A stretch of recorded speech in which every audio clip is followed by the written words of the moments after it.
오늘은 히켈 근사 방법과 군론에 대해서 복습하도록 하겠습니다. H3 분자는 다음같이 선형을 이룰 수도 있고 정삼각형을 이룰 수도 있습니다. 그래서 다음 같은 질문을 해볼 수가 있는데요.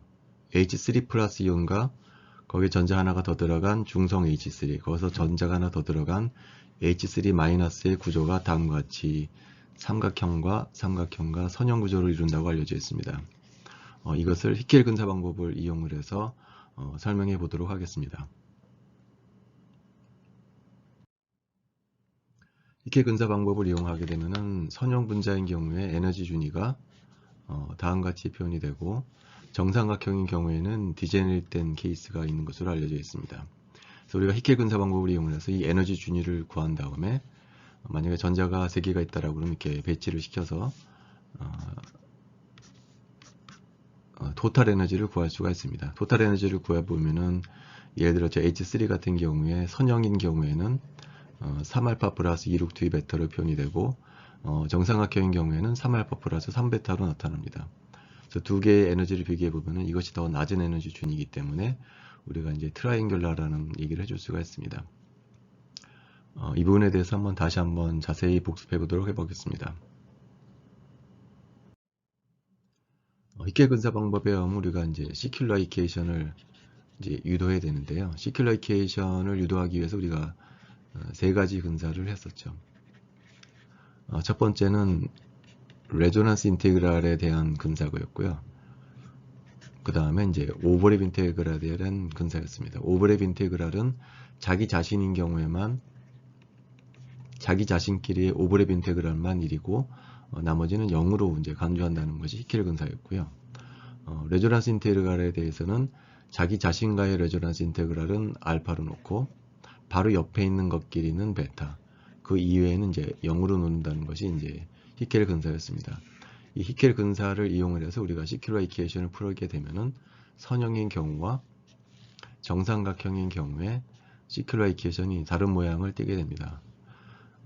선형인 경우에는 1번과 2번은 바로 옆에 있기 때문에 베타라는 레조넌스 인테그랄 값을 갖지만 1번과 3번은 떨어져 있기 때문에 이제 0으로 분사가 되는데요. 트라이앵귤러 스테이트 같은 경우에는 1번이나 2번, 2번, 3번, 3번, 1번이 전부 옆에서 있기 때문에 레조넌스 인테그랄이 베타가 됩니다. 그래서 레조넌스 인테그랄의 값이 다르기 때문에 시큘러 이케이션의 구조가 달라지게 됩니다. 그래서 우리가 알파 빼기 2를 베타로 나눈 것을 x로 치환해주게 되면 우리가 이 시큘러 디터미넌트가 이제 다음과 같은 식으로 이제 표현이 됩니다. 그래서 이 3차식을 풀게 되면 우리가 x값을 구할 수가 있는데 선형인 경우에는 서로 다른 x값이 나오게 됩니다. 그래서 에너지 준위가 이 x를 여기다 대입을 해서 에너지를 구할 수가 있는데 에너지가 서로 다른 에너지 준위를 갖는 3개의 상태가 만들어지는 반면에 정삼각형인 경우에는 중군이 나오게 됩니다. 그래서 이것을 에너지를 구해보면은 이제 다음과 같이 익사이티드 스테이트가 디제넬 때 있고 그 그라운드 스테이트는 이제 하나가 남는 그런 구조를 하게 됩니다. 그래서 그라운드 스테이트는 알파 플러스 룩2 베타가 되고 넌본딩 오비탈은 알파, 안타본딩 오비탈은 알파 빼기 룩2 베타가 됩니다. 여기서 한 가지 중요할 것은 기억해야 될 것은 뭐냐면요. 레조넌스 인테그랄이고 얘도 레조넌스 인테그랄인데 요 값이 음수라는 겁니다. 에너지는 음수기 때문에 알파 값하고 베타 값은 음수가 되기 때문에 알파 플러스 룩2 베타가 알파보다 더 낮은 에너지 준위를 차지하게 됩니다. 그래서 우리가 각각의 오비탈에 에너지 준위가 나왔기 때문에 우리가 이 전자 3개가 이렇게 배치됐을 때의 토탈 에너지를 각각의 상태에 대해서 구할 수가 있습니다. 그래서 이 같은 경우에는 요 그라운드 스테이트 알파 플러스 룩2 베타의 전자가 2개가 들어가 있고요. 에너지가 알파인 오비탈에 전자가 하나가 들어가 있기 때문에 토탈 에너지가 이제 이런 식으로 표현이 됩니다. 반면에 정삼각형 구조를 할 때는 알파 플러스 2베타를 갖는 오비탈에 2개의 전자가 들어가 있고 알파 빼기 베타라는 에너지를 갖는 오비탈에 전자가 하나가 들어가 있기 때문에 이제 토탈 에너지는 3알파 플러스 3베타가 됩니다. 두 개의 에너지를 비교해 보면은 이제 이게 더 에너지가 낮은 쪽에 있습니다. 아까도 얘기했지만 베타가 음수가 되기 때문에요. 3베타가 2루트2 베타보다 더 작은 값을 갖게 됩니다. 그래서 우리가 선형인 경우와 정삼각형 경우에 에너지를 비교해 보면은 정삼각형 경우에 에너지가 더 낮기 때문에 H3 같은 경우에는 정삼각형 구조를 한다라고 이제 설명할 수가 있습니다. 방금 우리가 이제 H3에 대해서 계산을 했었죠. H3 플러스 같은 경우는 여기 전자가 없는 게 되겠죠. 그래서 그냥 H3 플러스인 경우에는 알파 플러스 루트 2 베타에 두 개의 전자가 들어가 있기 때문에 토탈 에너지가 이런 식으로 변이됩니다. 반면에 트라이앵글러 쉐입을 할 때는 알파 플러스 2 베타의 전자가 이제 두 개가 들어가게 되죠. 그래서 다음 같은 식으로 우리가 에너지를 계산해 줄 수가 있습니다. 그래서 이 두 개 에너지를 비교해 보면은 어떤 게 더 낮은 에너지 준이냐면은 얘가 더 낮은 에너지 준이기 때문에 H3 플러스도 마찬가지로 트라이앵글러 쉐입을 하는 것을 알 수 있습니다.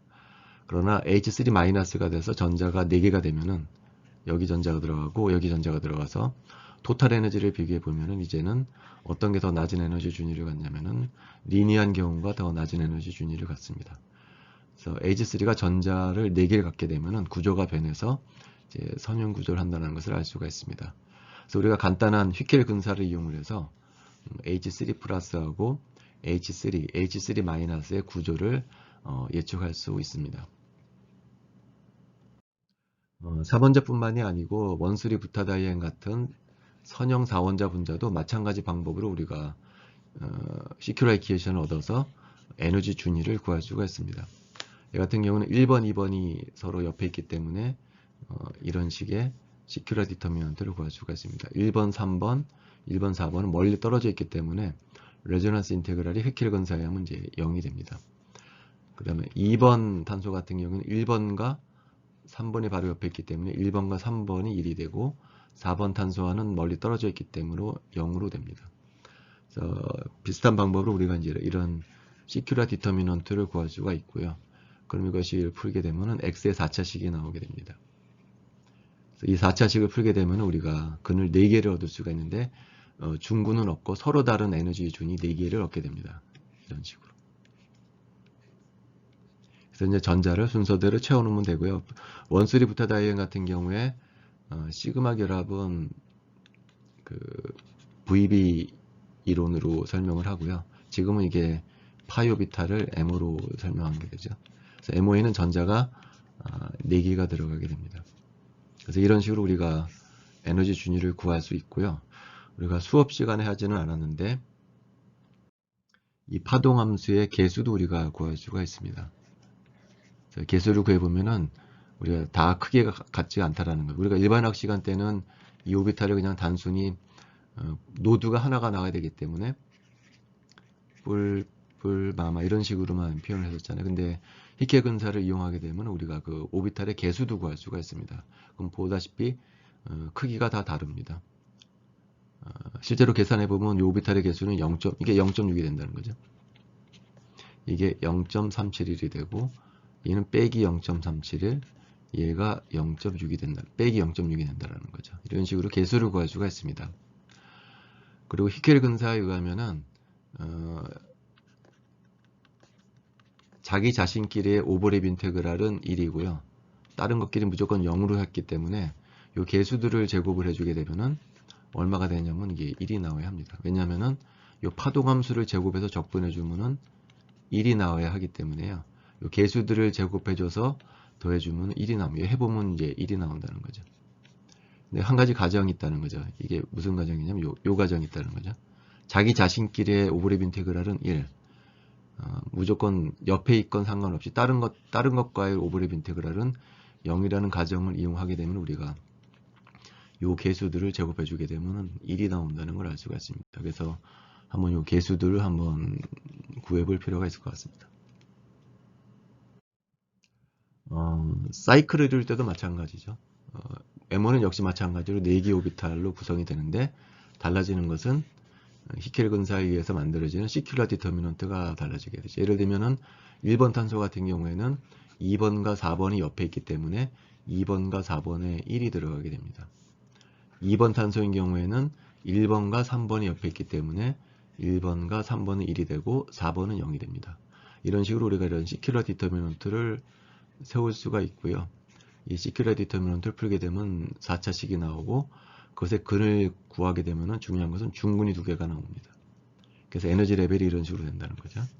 중근이 두 개 나오고 아래쪽에 하나 나오고 이제 위쪽에 하나 나오는 구조를 이루게 됩니다.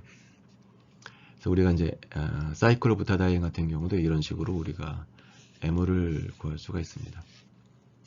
4개 탄소로 이루어진 것 중에 4개 원자로 이루어진 경우 중에 이런 구조를 하는 경우도 있습니다. NO3-처럼 가운데에 나이트로젠이 들어가고요. 가운데 이제 3개의 꼭지점에 산소가 들어가 있는 구조도 마찬가지로 4개의 분자 오비탈을 이용한 히켈 근사를 이용을 해서 우리가 시큘러 이퀘이션을 얻을 수가 있습니다. 얘 같은 경우에는 이게 가운데 있는 원자가 1번 오비탈이라고 부르면은 2번과 3번과 4번은 전부 연결이 되어 있기 때문에요. 2번과 3번과 4번이 전부 1이 됩니다. 반면에 예를 들어서 4번 같은 경우에는 1번과만 옆에 있고 2번과 3번은 멀리 떨어져 있기 때문에 2번과 3은 0이 되고 1번이 1이 됩니다. 그래서 비슷한 방법으로 히켈 근사를 구할 수가 있고 얘도 시큘러 디터미넌트를 구하면 4차식이 나옵니다. 얘도 근을 구하게 되면 이제 중근이 나오게 됩니다. 그래서 우리가 이런 식으로 에너지 준위를 구할 수가 있고 토탈 에너지도 구할 수가 있습니다. 그래서 내내 이제 비슷한 방법으로 히켈 근사를 이용하게 되면 오비탈을 구할 수가 있고요. 이런 식으로 여기 앞에 있는 이제 개수가 되겠죠. 그 에너지 준위도 우리가 구할 수가 있습니다. 그래서 히켈 근사는 중요한 근사 방법 중에 하나이기 때문에요. 분과학을 배웠다고 하면은 히켈 근사 정도는 여러분들이 지금 나온 요 3개, 4개 정도의 예는 반드시 풀어볼 줄 알아야 될 것 같습니다. 자, 그 다음에 우리가 배웠던 것이 이제 군론인데요. 군론은 분과학에서 상당히 중요한 위치를 차지하고 있습니다. 그래서 예를 들어서 이제 H2O에 관해서 한번 얘기를 해볼 텐데요. 여기에 이제 옥시전의 어토믹 오비탈이 있습니다. S 오비탈이 있고 2p 오비탈이 3개가 있습니다. 그 다음에 옆에 붙어 있는 수소에 1s 오비탈이 2개가 있습니다. 그래서 수소의 2개의 1s 오비탈과 옥시전의 4개의 오비탈이 서로 상호작용해서 이런 MO를 만들게 됩니다.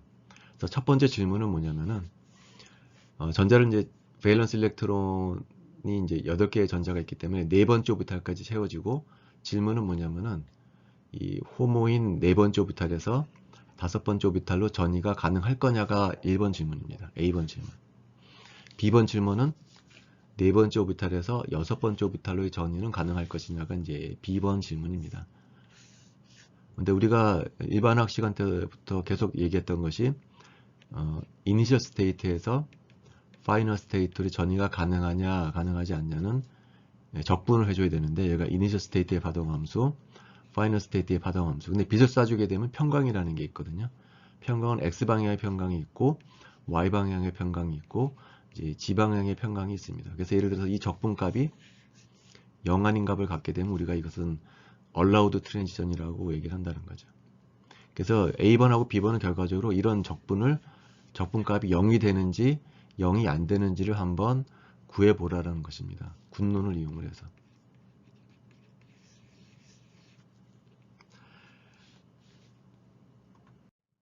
그래서 이제 이게 이제 테이블을 주어줄 텐데요. 캐릭터 테이블이 주어질 때 이 캐릭터 테이블을 이용을 해서 아까 우리가 정의했던 그 적분값이 0이 되는지 0이 안 되는지를 판별하라는 문제입니다. A번하고 B번은 사실 거의 비슷한 문제입니다. 첫 번째 해야 할 일은 뭐냐면은 그림상으로 주어졌죠. 우리가 6번째 오비탈은 이런 모양이다. 5번째 오비탈은 이런 모양이다. 그래서 여러분들이 첫 번째 해야 할 일은 뭐냐면은 이 모양을 보고서 이 오비탈은 도대체 A1 시메트리를 갖는 오비탈인지 A2, B1, B2 어디에 해당하는 오비탈인지를 우리가 이제 판별을 해야 합니다. 그래서 이제 문제는 4번째 오비탈과 5번째 오비탈, 6번째 오비탈이니까 우리가 4번째 오비탈과 5번째 오비탈, 6번째 오비탈이 각각 어느 대칭성을 갖는 오비탈인지를 여러분들이 판별을 해야 합니다. 예를 들어서 6번째 오비탈 같은 경우에는 그냥 p 오비탈 모양 같죠, 그죠? 이런 모양 오비탈과 아마 같은 대칭성을 가질 것입니다. 그럼 이 그림에서 이 p 오비탈은 어떤 모양이냐면은 py 오비탈이랑 같겠죠. 근데 Y 방향의 p 오비탈은 B2 대칭성을 갖고 있기 때문에 풋사이 6는 B2 대칭성을 갖고 있다라는 식으로 여러분들이 각각의 오비탈에 대해서 어떤 대칭성인지를 이 캐릭터 테이블을 이용해서 정해야 합니다. 이건 이제 앞서도 얘기했지만 이게 전이가 되는지 안 되는지는 이 적분값을 구해서 0이 되는지 0이 안 되는지를 알아야 한다는 뜻이고요. 그 다음에 이제 방금 얘기했듯이 네 번째 오비탈은 해보면 이제 B1 시메트리를 갖는 오비탈인 걸 알 수가 있고요. 다섯 번째 오비탈은 A1 시메트리를 갖는 오비탈인 것을 알 수가 있습니다. 예를 들면 요 다섯 번째 오비탈을 보면은요, C2 대칭을 시키게 되면은 요 축에 대해서 180도 회전시켜 주는 거잖아요. 그러면은 분자 오비탈의 모양이 바뀌지가 않죠. 그러니까 캐릭터 값이 1일 겁니다. 그 다음에 요쪽 평면에 대해서 미러 대칭을 하거나 요 주황색 미러에 대해서 대칭을 시키더라도 요 분자 오비탈의 모양이 바뀌지 않는다는 걸 알 수가 있습니다. 다시 말하면 캐릭터가 전부 1이라는 거죠. 그래서 이 다섯 번째 오비탈 같은 경우에는 모든 대칭에 대해서 캐릭터 값이 1이기 때문에 얘는 A1 대칭이라는 것을 알 수가 있습니다. 마찬가지 방법으로 네 번째 오비탈이 B1 시메트리라는 것을 알 수가 있습니다. 그 다음에 이제 우리가 적분값에 들어갈 때 요 x, y, g가 들어가기 때문에요. 요 x라는 함수, y라는 함수, g라는 함수가 이 네 개의 함수 중에 어디에 들어가는지를 알아야 되는데 문제에서 다 나와, 캐릭터 테이블에서 나와 있죠. x라는 함수는 B1 시메트리를 갖는 거고, y라는 함수는 B2 시메트리, g라는 함수는 A1 시메트리를 갖고 있기 때문에 그거는 순서대로 대입을 해주면 되겠습니다. 그래서 결과적으로 이 함수의 적분값을 보면은 얘는 풋사이4 함수는 B1 시메트리를 갖고 x라는 함수는 역시 B1 시메트리를 갖고 풋사이5는 A1 시메트리를 갖는 함수입니다. 그러면 이 세 개의 곱도 역시 어떤 함수일 텐데 그 곱은 마찬가지로 넷 중에 하나가 될 텐데 해보면 이게 A1 시메트리를 갖는 함수라는 걸 알 수가 있습니다. 어떻게 알 수가 있냐면은 B1과 B1과 A1의 캐릭터를 구해보면 됩니다.